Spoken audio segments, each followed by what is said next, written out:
Assalamualaikum warahmatullahi wabarakatuh. Pemirsa Optima TV dimanapun Anda berada, moga-moga sehat walafiat.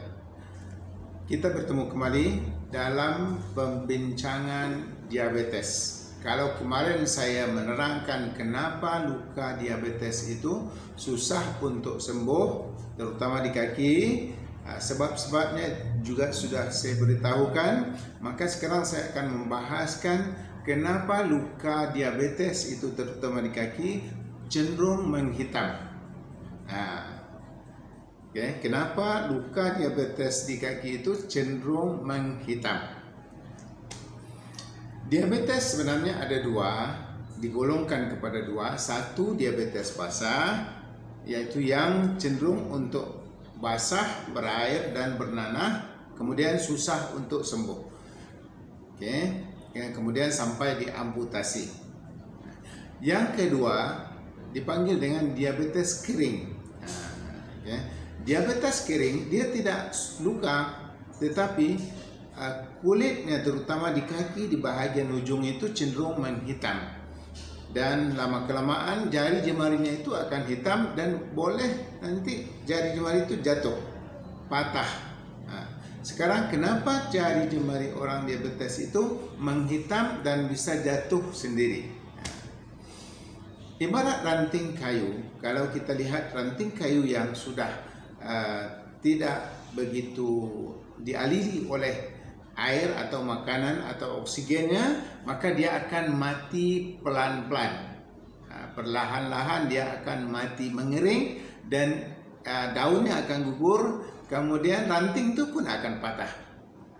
Kita sering melihat hal yang demikian. Jadi begitu juga lah sebenarnya yang terjadi kepada orang yang diabetes. Jadi hujung-hujung kaki, karena sudah tidak dialiri oleh darah sama sekali, karena semua aliran darah yang kecil-kecil yang ke jari-jari, ke hujung kaki itu sudah blok dan tiada dialiri oleh darah lagi, maka tempat tersebut jadi kering. Ketika darah tidak ada sampai ke hujung-hujung kaki itu, otomatis saraf juga akan mati. Maka lama-kelamaan dia akan menghitam, dia akan mengering, dia akan jatuh, dia akan patah, tetapi tidak berdarah. Ini satu tipe diabetes yang kita sebut dengan diabetes kering. Kecenderungannya biasanya orang ini kurus, kakinya itu mengecil. Jadi ketika darah tidak sampai ke hujung kaki, maka tempat yang tidak dicapai oleh darah tersebut akan mengering.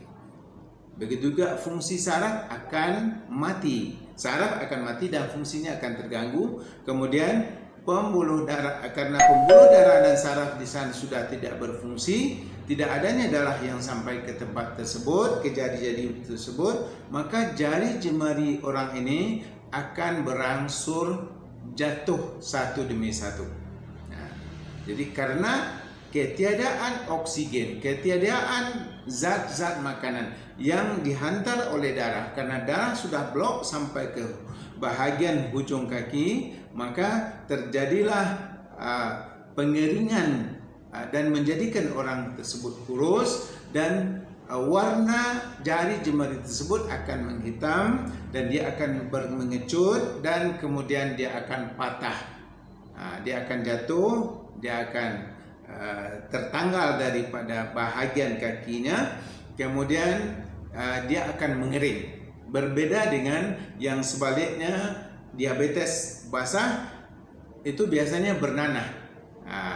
Bernanah, aliran darahnya masih agak boleh, jadi kemudian dia akan bernanah, akan berair, tetapi susah untuk sembuh. Karena sebabnya saya sudah sebutkan dalam video sebelum ini, yaitu kekurangan antibodi yang sampai ke tempat tersebut karena macetnya aliran darah, terganggunya aliran darah, dan terganggunya fungsi saraf ke hujung-hujung kaki tersebut.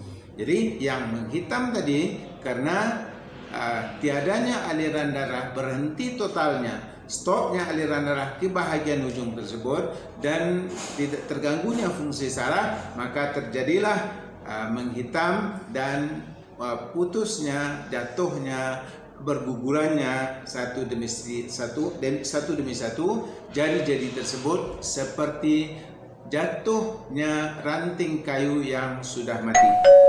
Jadi itu sebabnya. Mudah-mudahan bermanfaat.